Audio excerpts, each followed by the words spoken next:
So this is a variation of footwork. So balls of the feet on the foot bar in your Pilates V, heels together, toes apart. So make sure you're on your toes. Come into that nice heel hug.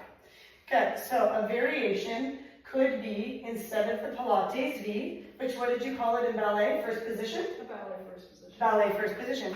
I want you to start with feet hip distance apart in toe position.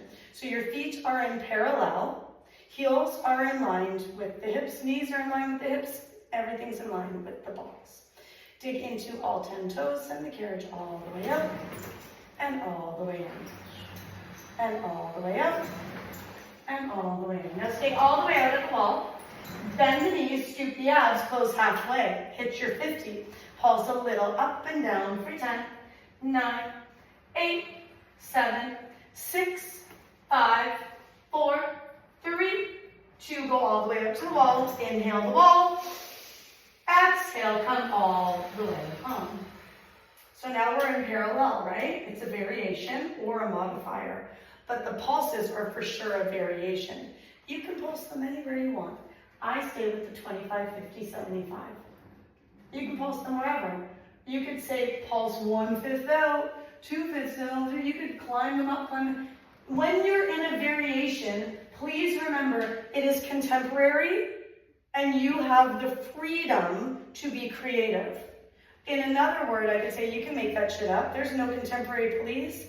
I stay within the traditional lines because I know where it leads in advanced repertoire.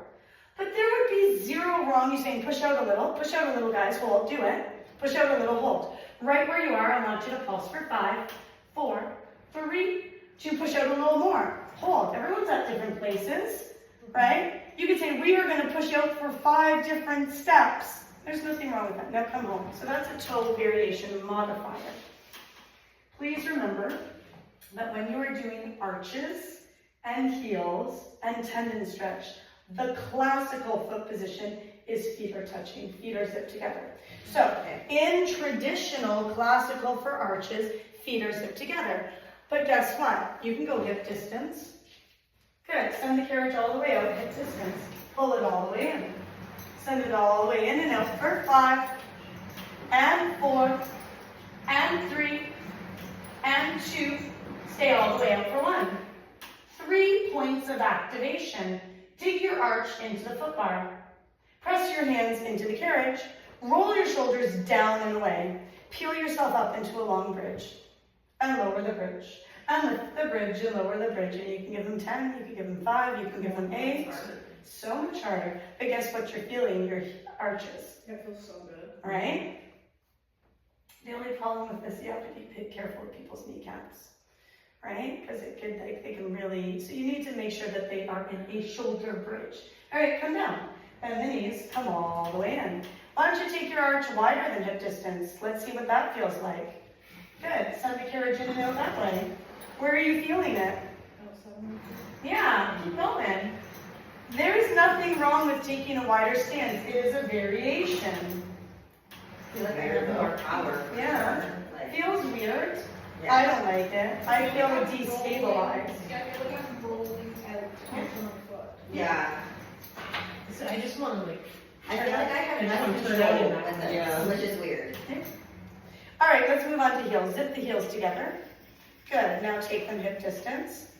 Press the carriage halfway out and hold. Peel up into a bridge. Lower the bridge. Pull it all the way in. Press it halfway out and hold. Peel into a bridge. Keep the bridge, send it all the way to the wall. Lower the bridge, bend the knees, come all the way in. Why can't you do that? Cool. You can do that. Now, is it technically classical? The answer would be no. However, I could say it's a variation, right? In classical, your original footwork is what you did in your first class when we started together, right? But guess what? If you do that, that leads them into a strong intermediate semicircle. It leads them into intermediate spinal waves.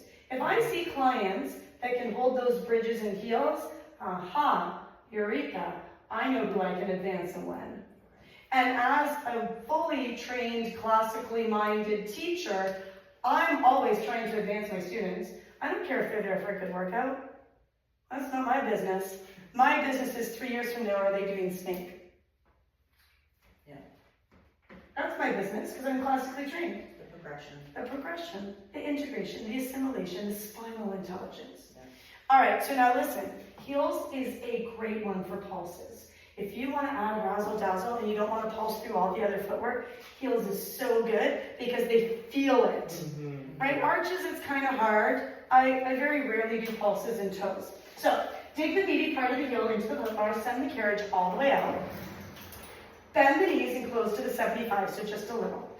Pulse at the 75 for 5 and 4, faster, 3 and 2 and 1. Hit your 50. Pulse, 5, 4, 3, 2, 1. Hit your 25. Pulse, 5, 4, 3. Guess what? 2, 1. Hit your 50. Pulse, 5, Oh, yeah. 4, 3, Burn, 2, 1. Hit your 75. 5, 4. And here's where you really piss them off in the most loving way. Hold your 75, because everyone at the end of that set just wants to push out. Yeah. They say, hold it.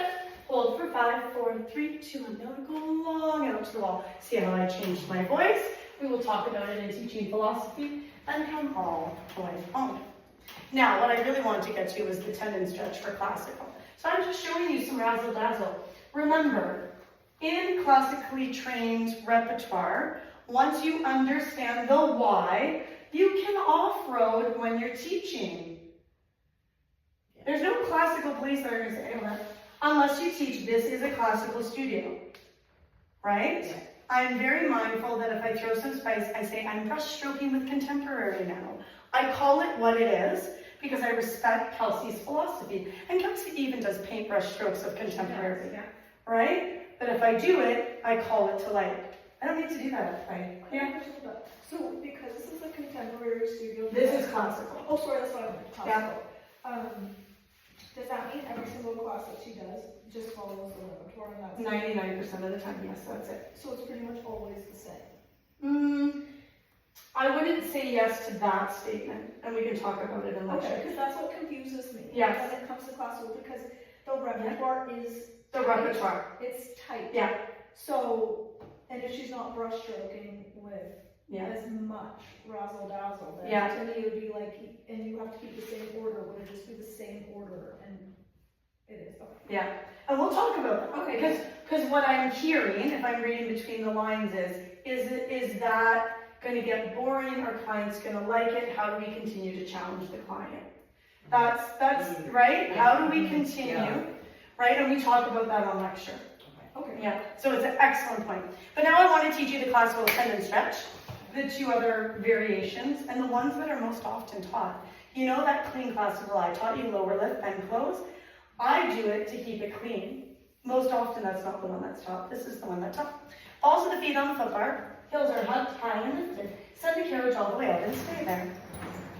I want you to keep the heels lifted, keep the toes engaged. We are going to lower the ankles under the foot bar when I tell you to in thirds. It's progressive thirds. Lower for 3, lower for 2, lower for 1, lift on 1, bend the knees, close the carriage. All the way out. We always lower first, okay? Lower, lower, lower, lift, bend to close. Those are the two cueing systems. I will do both again. You will have the videos on the YouTube channel. Send it all the way out. Lower for 3, 2, 1, lift on 1, bend the knees, close the carriage. The other one, all the way out. Lower, lower, lower, lift, bend to close. Why do we lower, lift? Why would we lower first? In thirds. Because it's tendon stretch. Yeah, and it's easier. When you're lowering, you have the gravity. You would do 4 reps of that, followed by 4 reps of this. Send the carriage all the way out. Good. Drop deep on 1.